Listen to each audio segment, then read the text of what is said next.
Samples of aluminum, gold, and iron, each with a mass of 10 grams, absorb the same amount of heat. If the three samples have the same initial temperature, which one will attain the highest final temperature? Explain.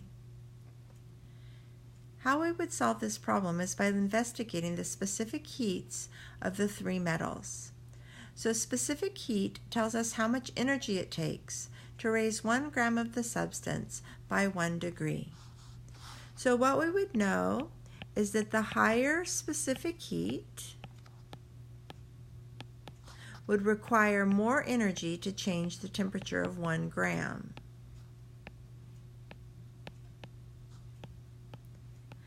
And likewise then, the lower specific heat would require less energy to change 1 gram of that substance.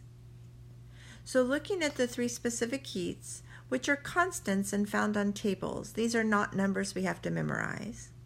Aluminum is around 0.9, gold around 0.1, and iron around 0.4.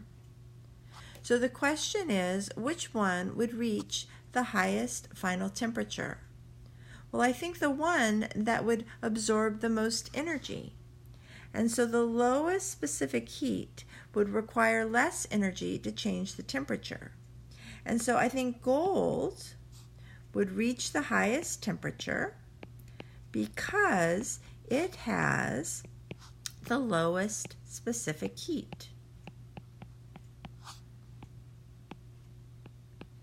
What it's telling us is that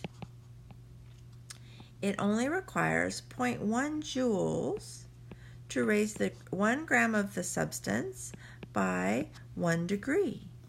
So it doesn't take as much energy, whereas then I would expect aluminum with a specific heat of 0.9 joules per gram per degree Celsius to reach the lowest temperature because it would require a significant more energy absorption to change the temperature.